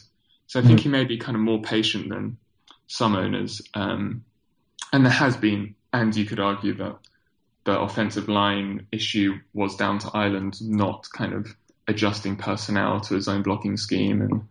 And this year it's gone down to predominantly injuries and a couple of free agents not working out or not investing a huge amount in interior line. But yeah, he's been kind of underwhelming. And I mean, there were people calling him thinking he was going to be a head coach candidate before the season started in Miami next year, like worrying about losing him. And I was just like, he's never called us play in the NFL. What are you talking about? But I guess, so he's been underwhelming to say the least. Sure. So a couple of things to sort of breeze through in these show notes to make sure that we sort of have everything. So the first thing, actually, this is just a personal curiosity to me. Omar Kelly is super polarizing, which is surprising to me because I thought everybody hated him, but it turns out a lot of people really respect him. A lot of people like him a lot, and they think that he's very in-depth and stuff like that. So in the show notes, we have a link to an Omar Kelly article, but first I just want your opinion of him. Like, what do you think? I have not read a single word or listened to a thing he's spoken for approximately 2 years. So maybe that says everything. Okay. Well, so I want to treat you to number 2 on his 10-point list. Okay. So he says, this Chip Kelly knockoff offense is cute, or at least it is designed to be. But football is won and lost in the trenches, and without a physical team that can grind it out in the red zone or late in games when in possession of lead, Bill Lazor's offense is just entertaining ball watchers, not winning games. I mean, it's not entertaining ball watchers, so... that's I guess my first. And if you watch Philadelphia, I think that's a huge reason why Chip Kelly went to the Eagles is their offensive line is the perfect. Oh my God. And so, I mean, to start off with, you're just kind of misappropriating what Bill Lazor's doing as what Chip Kelly's doing and not watching Chip Kelly. So that would be the first thing I would say from that. And sure. I mean, the whole Dolphins beat writer core have been saying how this is a Chip Kelly offense when even Bill Lazor said himself, it's not. He's taken the zone read element from Chip Kelly's and put it into a numbers system. So, I mean, you can. They don't have big cards at the sidelines. They huddle. Right. I don't know why. How this has taken so long to realize. This reminds me of when. Are you familiar with Bart Hubbich? He writes for the New York Post. Yeah, a little bit. Yeah, this reminds me when he was 2 years ago. I think he was in Philadelphia. It was Chip Kelly's first year. And people were wondering if it was just going to be an option offense, which is absurd, right? Because if you watch Chip Kelly in Oregon, it wasn't an option offense. It was a spread offense that had a lot of interesting wrinkles to it. A lot of people are like, oh, it's going to be a lot of read option. Is Mark Sanchez going to be able to do it? No, it wasn't Mark Sanchez. Whoever it was. Oh, it was Mike Vick. It was still Mike Vick. Mike Vick could be able to do it, and a lot of people thought he was perfect for it. Forgetting, of course, that Mike Vick is a scrambler and hasn't really done any read option in his life.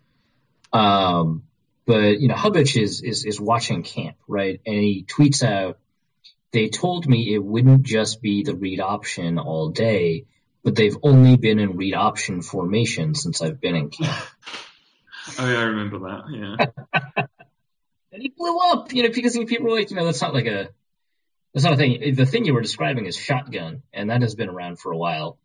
That's not a thing. The read option formation doesn't exist. And he doubled down and he defended it on Twitter. This kind of reminds me of that. And that's kind of the thing that's kind of misconstrued with, I guess, zone read as well. It's people only seem to think it's zone read when the quarterback keeps it, not every other time he's reading. Not when he's reading and giving it. Yeah, and so I think that kind of gets lost a couple of times, and that's, to me, that's the most value. You're doing what Peyton Manning, and this kind of happened. Yeah. There was a lot of people saying after Noshan Marino's one game where he had a huge amount of yards, and there were people kind of calling me out because I wasn't a fan of Noshan Marino. And there were people calling me out saying, how's Moreno running now in 6-man boxes without his Peyton Manning 6-man box? It's like, do you know what they're doing? I was never a fan of Noshan Moreno. Well, that's because you're a Denver fan. I mean, let's. I was not going to lie, glad to see him go. How's Monty Ball doing? I wish. All right. That's fair, but I mean, I was saying all the same things, Oscar at the time, Noshan is fine, but he was a huge beneficent of Peyton Manning's system. Yeah, you didn't hear me disagreeing with you. I think everyone here is sort of on the same page. The one thing he did bring us those first week, I guess, was just mental passion, which we kind of lacked and maybe have lacked since. And that's a weird thing to ascribe to Noshan Moreno. That is not something he ever really brought to Denver. Yeah, he found new life in Miami. He sort of stared at his career at the barrel of the gun, realized he needed some passion. Now he's in Miami. He often had big games against New England, though, so maybe he just hates Belichick. That's a sentiment we can all get behind. I like him as much as a Miami fan can. So. Right. Yeah, no, I think sort of abstractly, I think all of us appreciate Belichick because, he's a genius and he's changed the game sort of forever. But, also, it's just easy to hate dynasties, and I imagine it would be even easier to hate dynasties when they're in your division. I think Dusty about the Zimmer Coyle battle. This is actually super interesting. Yeah. So Coyle was the linebackers coach for Zimmer in Cincinnati, right? He was No, he was defensive backs. coach. Defensive backs. Yeah. I think linebackers coach is the current defensive coordinator at Cincinnati. Yeah. I mixed it up. Yeah. And so he was also a linebacker coach with us for a while. Oh, okay. That's when he left us to go there, and which Miami fans were really happy with because they thought our linebacker, well, we just had bad talent at linebacker. So, yeah, that's quite. That was Koa Missy, right? Yeah, and Ellaby Wheeler debacle. Who? Oh, Philip Wheeler, right? Yeah. Okay. You'll get to know him soon enough. He was so great in IDP leagues. He's racking up those stats. Yeah, so that's super interesting, right? So he was defensive backs coach for Zimmer in Cincinnati. Zimmer, of course, made hay as a defensive backs coach in Dallas, and he sort of considers it his specialty, and so they've got a lot of similar understandings, like you mentioned, of the way, especially the secondary, but defenses should operate. A lot of people would like to call it press coverage, which sure they like to play tight. They don't necessarily move people at the line of scrimmage, although they can. Xavier Rhodes does that. I think Brent Grimes does that at times, but really they just like to play close to the receiver. Like you said, they play left-right. They do that to simplify the footwork and make it easier for receiver or for the defensive backs to read receivers. And there's a lot of single high safety too. Is that what you're seeing in Miami? Yeah, although we kind of changed. Although last week we did pretty much single high quite often with Rashad Jones playing there. But whilst we had Delmas, we were mirroring the two. So they would show kind of cover 4 and then drop 1, or still, and so you'd still have the end result would be single high more often than not, but you'd be kind of hiding it a bit more, which was a nice kind of wrinkle. And we used to double A blitz all the time, which has kind of been taken out, and now we've gone to kind of more kind of hybrid gap schemes with kind of edge players dropping more often. So that's kind of one aspect that changed over this last year, whereas the 2 years before we did a lot of that kind of double A gap look. Was the double A look taken out because of like short routes over the middle, or? I'm not sure the reason why. It could be. I think just it wasn't working that well. Right. Fair enough. Particularly against the run, they were kind of just blitzing their way out of it. Yeah, fair enough. So I think that was kind of the main issue, and that kind of worked for a while. And now this last month we've kind of seen, because we went to a much smaller nose tackle in Earl Mitchell after having Paul Soliai. And I think now... Earl Mitchell from the Texans, yeah. Yeah, so he would play nose tackle for the Texans, but obviously that's a very different kind of assignment because you know where the double team's going every snap, and it's not Earl Mitchell. So we kind of had success with being a bit smaller and disruptive up front and not having to kind of jump between those A gaps to get upfield. But now people are just Randy Starks looks like he's on a downturn, and so teams are just double teaming him and washing him out and getting up to the second level. So that's kind of been the latest struggle in the run defense, whereas kind of maybe the past year was we had the holes open, but not really any linebackers to get downfield. So if we get into talking draft, I think that's going to be kind of one area the Dolphins will be looking at some point. But I said that last year and they didn't really. Yeah, they did get Jarvis Landry though. I was a big fan of that pick, and I was surprised by the Juwan James pick, and I think it's probably going to turn out at right tackle for you. Based on what you mentioned. This is definitely shown. I think there's a couple of people because he's kind of a finesse player. So, and there's still kind of this ideology that you have, maulers and left tackles are finesse, whereas really now, especially in his own blocking scheme, you don't maul anyway. Yeah. So you're going sideways. So I think it's kind of shown, particularly his hands. He has to play right tackle at the moment. He is still a rookie though, so Yeah, sure. A bunch of things can change between now and next season, or now and sort of the rest of his career. But yeah, the Jarvis Landry pick was he's someone that I wanted the Vikings to target, sort of because he'd be in obscenely good value. I think, but he got picked in the 4th round, right? No, 2nd round, bottom of the 2nd. Oh, okay, sure. So we kind of we traded down a couple of times, acquired some picks, picked him then just kind of at the bottom of the wide receiver run, and then used those picks to come back up and get Billy Turner.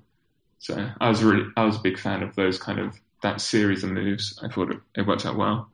Billy Turner is injured right now, or is he playing? No, he's never been active. He had turf toe early, and so my fear, I kind of saw his projection as kind of being similar to Teron Armstead, who I kind of ranked similarly. I thought Teron would probably be a better left tackle. So Teron didn't start playing until I think it was his 4th game. Billy did he had turf toe early, and my feeling is they're just redshirting him to play at left guard next year, and they don't kind of want to move him around. They've already got 2 guys rotating at left guard. So that's kind of my take on the situation. And he was raw. I think that was something a lot of people that went to the Senior Bowl, they said like he didn't know what the hell was going on, but he took on coaching really well, which kind of led me to believe that maybe that he's got quite a bit more to But yeah, he might just be a bit far away, and they don't want to risk it. Maybe with like the turf toe as well. But he's never been active, which is kind of another reason. And kind of Dolphin fans think Joe Philbin kind of hates rookies, which is kind of funny considering we played 11 of them this year. Yeah, that's like the opposite of true. Like you guys have one of the now, given injuries and everything, you have one of the youngest starting 11s on either side of the ball. Yeah, but apparently it doesn't fit a narrative, so just because Billy Turner doesn't play, we hate them. Oh, come on. Nobody crams facts to fit a narrative in sports. Maybe they do that in England, but not here in the United States. Not in the good old US of A. No. All right. Is there anything else you wanted to touch on in regards to sort of the Miami matchup? Well, I guess we could look at my opinion given to me by Vegas Insider. Sure. What is your opinion for Vegas? Well, Vegas Insider has Miami, like we said, at a 6.5 point favorite. Over under is 42.5. Started at I think 43.5, and then moved down a little bit. I imagine there'll probably be some movement on this line before Sunday because, I mean, like you said, Vegas loves Miami, and they have managed to underperform expectations in almost every game this season. And I, for one, believe that this game will be no different. I wouldn't surprise me if Miami won, but I think this game has the potential to be very close, much closer than 6.5. So you think the 6-point spread is off? Yeah, exactly. I think a 3 or 3.5. I think a 3-point spread would be good, and a 3.5 point spread would be better. But I would definitely take the under on that. I think. Really, the under? Yeah. Just from the way kind of both teams kind of want to pass, and I think both kind of passing offenses aren't really going that well. That's fair. I think they're both kind of stumbly. They both kind of had similar kind of picks.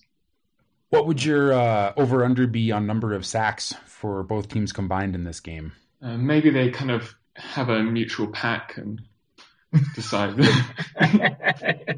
just to call it a draw at a nice naught, but I somewhat doubt that. I guess, I mean, we haven't really been putting much pressure on. We haven't been getting to the quarterback much of late, which is very different to early in the season. So I don't think Teddy's going to get hit much.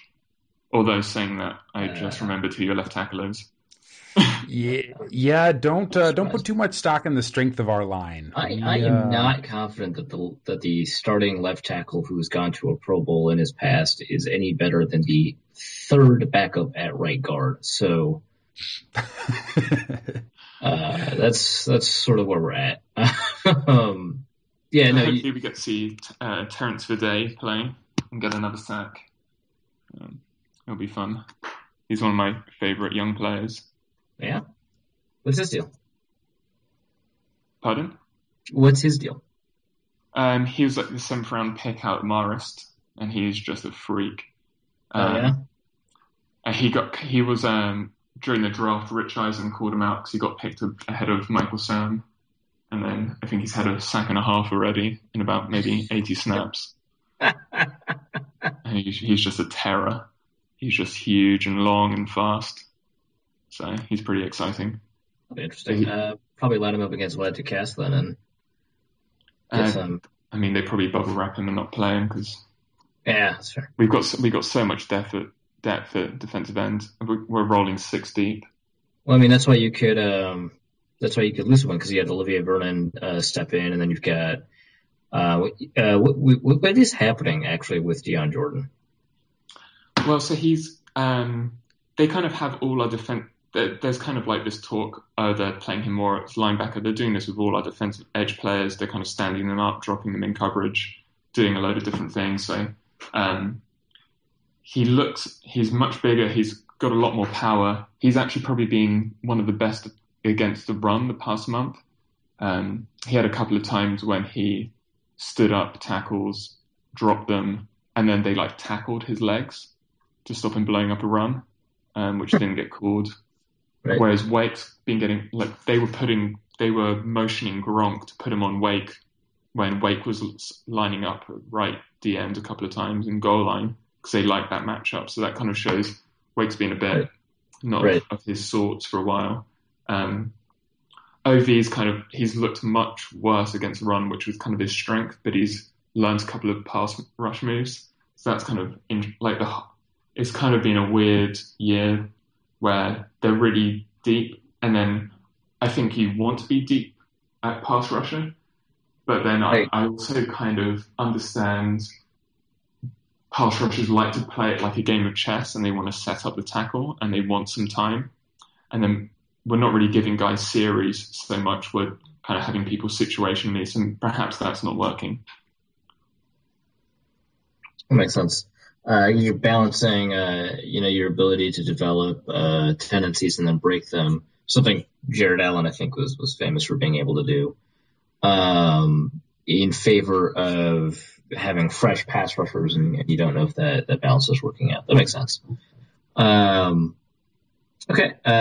So your take on the game then is under 42.5, and then what's your, who do you have winning? Is it Miami by 3 or? Yeah, I'd say Miami by 3, especially if you're taking the under, it's going to be pretty close. So I'd say, or maybe, maybe like 17-20. Okay.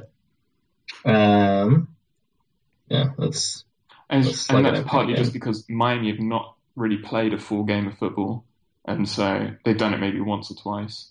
So can't really finish. So. Yeah. Well, I mean, they didn't. To be fair, all the games they've lost have been to teams that have more than 8 wins now, or 8 or more wins. We've lost to good teams, and then perhaps that's not to kind of say that it's been kind of disappointing, because we've had opportunities to beat teams in the last second 3 times.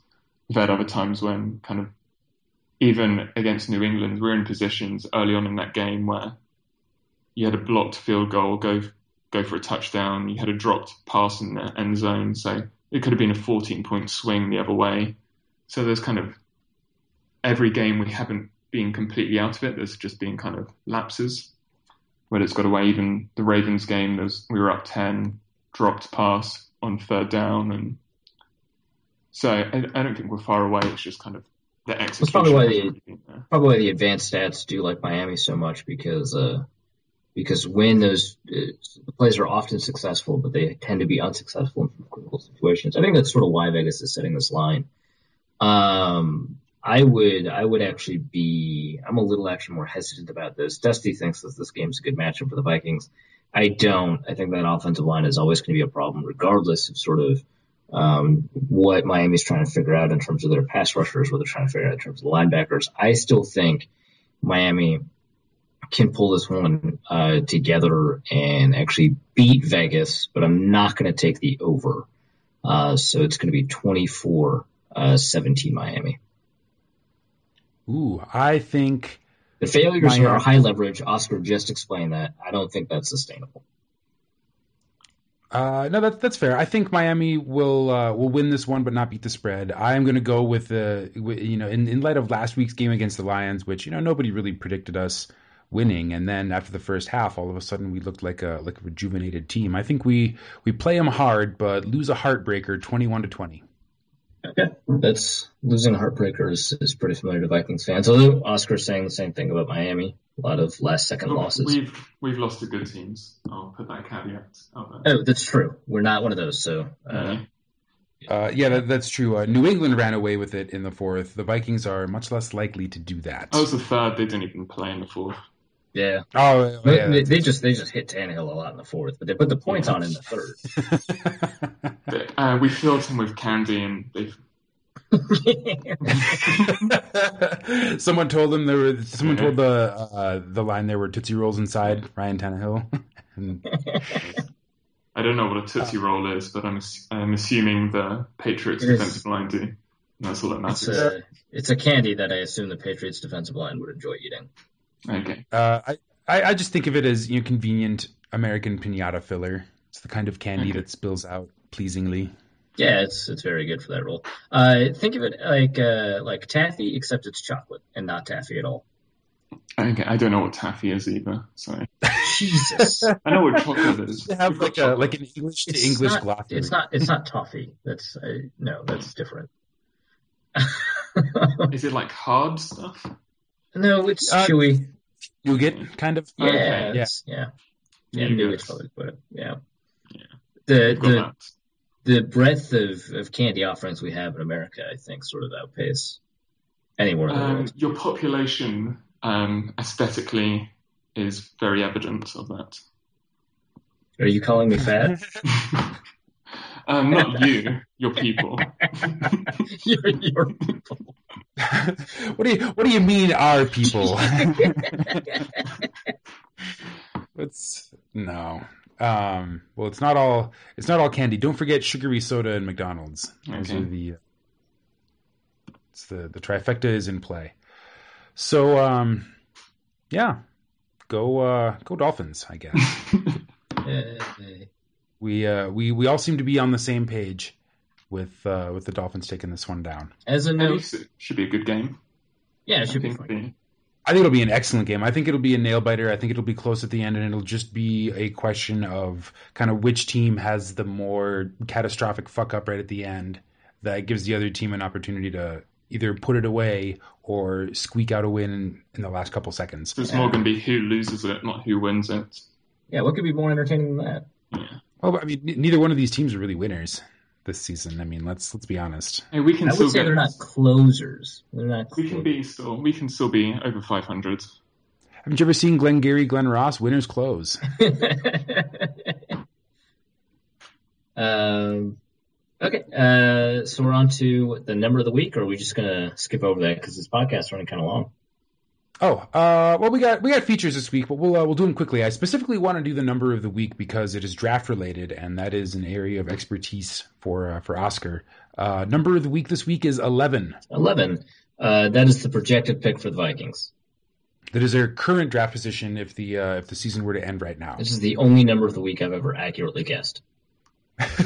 Well, and to be fair, I usually don't put supporting links under the number of the week in order to preserve its mystery, but there are 3 mock draft links in the show notes underneath the number of the week, and so that sort of tipped me off. I didn't click on them, but the fact that they're obviously mock drafts, I think, was a pretty big clue.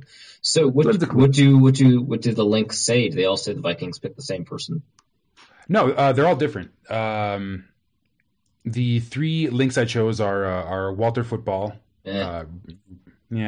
But still relatively famous for doing mock drafts. And he's one of the people and he does them pretty regularly, even when it's like too early to really do them. Yeah, that's true.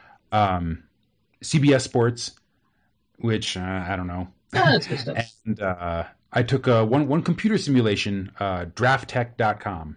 It's almost purely computer driven draft prognostication, and they all came up with different answers for Minnesota. Draft Tech projects Minnesota's final draft position will be number 9, and that we pick Alabama strong safety Landon Collins. Hey, what's your take on Collins, Oscar? I haven't watched him for a while, but I did early in the year. And I think if you want a safety, he's going to be probably the standout safety of the class. I wouldn't say he's one of my favorite players, but there's kind of he looked quite good in man against Kevin White, a game against West Virginia. So that's kind of a good matchup to watch in regards to kind of a pro competition. At least he's not a Alabama corner, which you never want to touch. And he looks like he's got good instincts, a really good athlete. I've only heard kind of good things about him from kind of like a off the field and like work ethic kind of side. I think I personally would play him as a strong safety. I think he's better in the box, kind of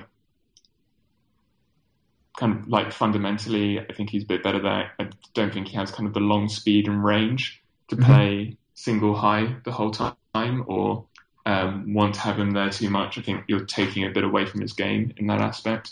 But so I don't know what are you looking for at safety in particular? Harrison Smith has evolved from a free safety into an extremely good strong safety. But he didn't have to make any like physical changes to do it. So he could still actually be a very, very good free safety. So in fact, I don't think the Vikings are looking for any particular kind of safety except one that can be relatively versatile. I imagine, obviously, I've heard a lot about Landon Collins because, the Vikings need a safety and he is maybe not consensus, but sort of the generally agreed upon top safety in the class. And you're right. I think that the range issues prevent him from being sort of an every down free safety, but it sounds like he's versatile enough, obviously to be sort of a cover two safety for sure. If you wanted to mirror him, I think it could work. You just don't want him living there. Right, so maybe exactly. kind of what Coyle's done in Miami is maybe alludes to what Zimmer's ideal thing would be if he had his kind of personnel. I think Zimmer's missing a player besides Harrison who can play in the box well. And now that we had Sendejo play in his last game, we actually saw Sendejo in the box, whereas with Robert Blanton, we almost never saw it. And I think that that's it. I think that, in terms of mirroring and dropping one and having the other one get into the box, I think that's exactly sort of what they're looking for. And it sounds like Landon Collins might be able to do that. So, Walter Football has the Vikings picking at 11. CBS Sports also has them picking at 11. I don't know if they changed that based on what the pick currently is or if they incorporate some sort of end-of-season projection. It doesn't really matter. Walter Football has Shaq Thompson, Washington linebacker, as first-round pick number 11. I really like that. Yeah. And kind of Shaq's a guy I've kind of liked for a long time, and I'd like him to be a Miami pick as well if he were to drop however far we'll be picking. And he's kind of like I guess everyone's going to say he's a Levante David kind of esque player, the undersized, rangy linebacker. So that would be really fun with bars. He'd be your kind of prototypical modern weak side linebacker in a predominantly 4-3 defense. So I think that would be a really nice fit, and just kind of athletically, he's just got a really good sense for the ball, and he makes plays, can a really good kind of tell of when a player's developed enough and kind of knows what they're doing with their eyes when they try and make plays on the ball, and that's all he does. I think he's had maybe 5 touchdowns, maybe more now. So he's a really impressive athlete and smart football player. So I think that would be a really nice fit, and kind of it would what would be maybe the most interesting with it is kind of in Cincinnati, they really didn't value drafting linebackers. And so it'd be quite interesting if they went 2 years in a row, kind of premier picks at that spot, and maybe it would show even more impressive what Zimmer did with that defense with kind of limited resources. Yeah. I've heard a lot about Shaq Thompson. First and foremost that he's physically sort of one of the most gifted players in the class, especially at the linebacker position. I thought about his pairing with Anthony Barr as a weak side linebacker, I think that sort of fits perfectly, like you were saying. I'd been talking to a couple of people about Shaq Thompson, and the thing that seems to be sort of a point of contention, and everybody agrees he's sort of a top 15 pick. So, what this sort of contention means, your mileage may vary. A lot of folks think that maybe not a lot. A couple of people I've talked to think that sort of his instincts may potentially be being oversold in terms of reading the offense and flowing to the ball and reacting right away, closing on the ball in zone coverage and stuff like that. Other people seem to think, that's sort of overblown. There's maybe a couple of plays where that's true for every player and people are focusing on those plays. But it sounds like you're on the side of him being both instinctive and very athletic. I mean, he makes mistakes, but Sure. The way I kind of evaluate is you want to see both. You're not expecting to see a perfect player in 2021, so that I don't expect to see that. And if I'm seeing flashes of him doing things correctly, then that, for the most part, will trump the bad things unless they're a consistent, reiterating mistake. And I think he's going to be really valued as well if you even look at kind of where Shazier was drafted last year. I think that kind of, and I think he's better instinctively than Shazier. Shazier was a downhill, just fly-in player, whereas I think Shaq Thompson is a bit more diverse and a bit more nuanced at the position. That makes sense. Of note, Anthony Barr wasn't playing traditional linebacker position, and the Spielman he would go to nickel, wouldn't he? He would. Yeah. Mostly they wanted him rushing the passer at UCLA, and then he would show up in nickel as a linebacker. Pre-draft, though, I kind of liked Barr even as a weak side linebacker or Sam role, and I assume you're keeping Barr on when he does play free down and then putting him on the line of scrimmage. Is that kind of the way they use him? Yeah, on passing downs they put him on the line of scrimmage, and then everywhere else he's. It depends on your terminology, but he plays the strong side in the defense, but the weak side if you're identifying it by offensive, formation. Yeah. But he plays off ball, so it's a new position for him. And so I think if a player shows flashes of those instincts and has sort of rare athleticism, they'd definitely be a target. I think Shaq Thompson is exactly that player. Hey, Dusty, there's one more mock draft. Who did they pick? I disagree with both the pick and his availability at number 11. CBS Sports has us taking wide receiver Amari Cooper. There's no way he's there. Yeah, that's at number 11. Come on.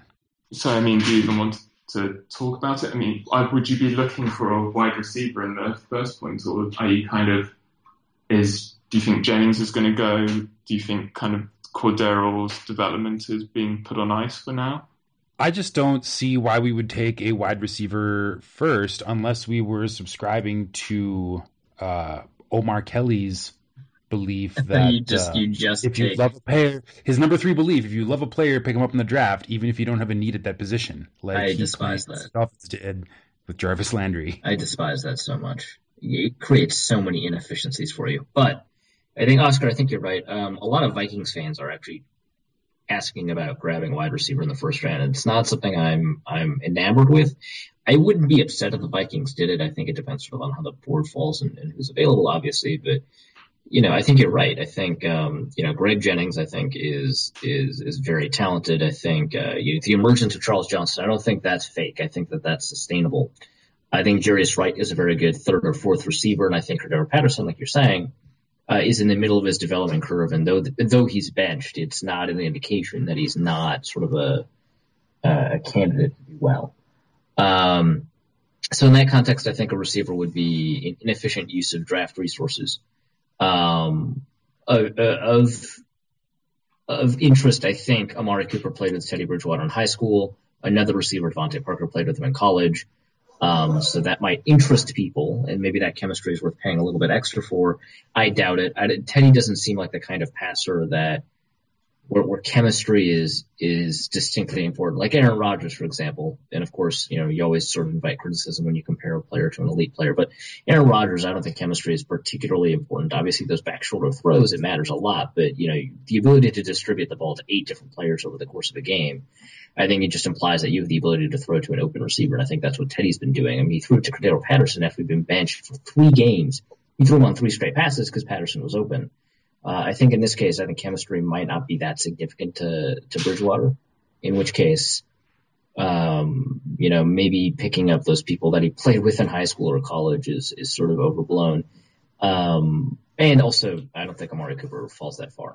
But I think beyond that, Devontae is really good, though. I think if you were to move down and get Devontae, I mean, if you could get another pick, really, I wouldn't mind. Yeah, because I don't think he's really worth the 11th pick. Just going off kind of how I'm valuing players at the moment, I'd seen in kind of late teens, 20s, even though that doesn't seem much asset-wise, you can kind of acquire quite a bit for that move. And it would be fun to see those two play again. I'm probably going to have to go soon because the dog wants to go for a walk, but I'll leave you with, because I'm guessing you're going to want some O-line help next year.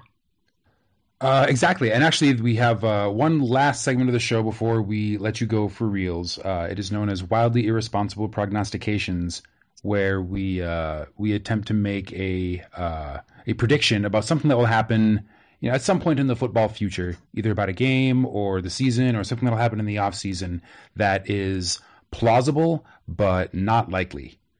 For example, my wildly irresponsible prognostication for this week is that the Vikings trade up in the draft to pick up either left tackle Brandon Scherf or right tackle TJ Clemmings.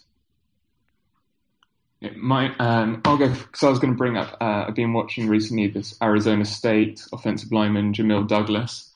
So mine's going to be he will be a draft riser and I'll go day 2, second round pick. Wow, that's not a name I'd heard a lot because people are talking a lot about sort of these other tackles that could potentially enter the first round. I didn't see him on a top 10 tackle list or anything like that. I'll definitely keep an eye on him. I think he would play inside. He's mainly played inside his career, but he's a really good athlete and moves really well. And yeah, I've been impressed with him. And he's a senior, so I think he'll be coming. Well, he will be. And do you think he'd be a good fit for the Vikings? He would fill our needs? Any team that needs a guard, I think he can do it all. Particularly in his zone blocking scheme, he really moves well and has kind of good hands placement. It's kind of lateral movement and then hand placement and leverage are kind of what I look for, first in offensive linemen, and he kind of ticks all those boxes so far for me.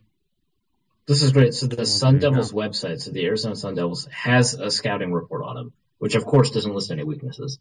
Love it. He's perfect. First round pick. First round number 1. If you take him at number 3, you're a fool. Freakish athleticism and strength in the weight room. Tremendously gifted player with potential to develop to an athletic, forceful lineman. Very aggressive, tenacious, and quick off the snap. Provides excellent promise at offensive tackle with his combination of intensity and athletic acumen. So that's what possibly the result of an immaculate conception. See, what they were saying is kind of true. He is really aggressive and quick off the line of scrimmage, but that's kind of why I like him inside. Is I want a player to be kind of they're having players come to them much quicker. So when you have an aggressive player inside, that's a really good trait for me. Sure. So I'll definitely keep an eye on him. I like it when I hear a name that I hadn't been keeping track of. Fantastic. All right, Dusty. No, I already. You already missed it. Where were you? Let's talk. We trade up into the first for Brandon Scherf or TJ Clemmings. Okay. I know that's kind of too. Let's narrow it down. I'll say that the Vikings trade up into the first round to pick up Brandon Scherf because he's fairly highly ranked. It's entirely possible he won't be available by the time we get to 11. So we would have to trade up pretty high in the first round to get him, and that seems pretty wildly irresponsible. That is insanely irresponsible. Fair enough. So my wildly irresponsible. Like to trade. We do. It's very much a trading down team when they have value, and a trading up team when they're in the second round. They like to trade up into the 29 to 32 range. Okay. They've done in the past 4 drafts. My wildly irresponsible prognostication. Oh, this one's easy. The Vikings draft a quarterback. Not in the first 2 rounds, but draft a quarterback. And the Dolphins will do that as well. We're getting rid of Matt Moore. Man, remember that one half season where he looked pretty good? No? Okay. Yeah. It was right before y'all drafted Tannehill. We were coming off Henny, so... Well, okay, maybe that colored my interpretation too. Yeah. I think the Vikings could draft a quarterback sort of in the mid or late rounds, but that's not irresponsible enough, so I have to say either a round or a quarterback or both. I'm going to go with Brandon Bridge in the 5th round. Does that sound right, Oscar? Yeah, and I'll go with the Dolphins will pick Cody, is it Fagogardo, the Nevada QB? Fajardo? Yeah, I don't know how to pronounce names. But yeah, I think Dolphins will look at him. He's kind of got similar skill set to Tannehill. He even wears number 17. Oh, the dream perfect. Fit. Perfect fit. Well, thanks for having me. I've got to catch a train. Yeah, sure. You should do that. Oscar's quite a guy. I love the English idiosyncrasies. Yeah. A particular kind of global cultured flavor to the show. We're international now, Dusty. No, but that's the thing, is that we had international listeners before, and you and I are not international now just by virtue of being on Skype with somebody who is international. We as a collective Norse code are international. Oh yes, no, that is accurate. We have now had to incorporate time zone changes involving oceans. Yeah, the Norse cod swims internationally. Let's play us out. Arif is at Arif Hassan NFL on Twitter. You can find him at Vikings Journal and Viking Territory and Daily Norseman. Other places on the internet. I am your producer and co-host, Dusty O'Connell. You can find me at NorseCodeDusty on the Twitter. Make sure you check out our Facebook page, facebook.com/Daily Norseman, and check out our website, NorseCodePodcast.com. At the very bottom right-hand corner of our website, you will find a little PayPal donate link, which you can click and then contribute $5 to the show. Just do it once, just one time, for your old pal Arif and your old pal Dusty and our new friend Oscar and Oscar's dog, which is apparently an early riser. And once you've contributed that $5, you can sit back, relax, and feel comfortable in the knowledge that you have done everything that anyone could ever ask you to do to support the #1 podcast for your Minnesota Vikings, Norse Code, where our formula is this: Christian Ponder sucks. We'll see you next week.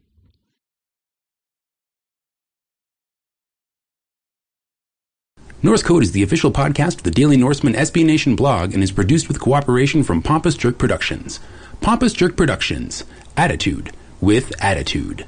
The opinions expressed in this podcast are solely those of their contributors and do not reflect official positions of the Minnesota Vikings, SB Nation, the Daily Norseman staff, or PJP. No information in this podcast should be construed as gambling advice. Please obey all local gaming laws. Our formula is this. We go out, we hit people in the mouth.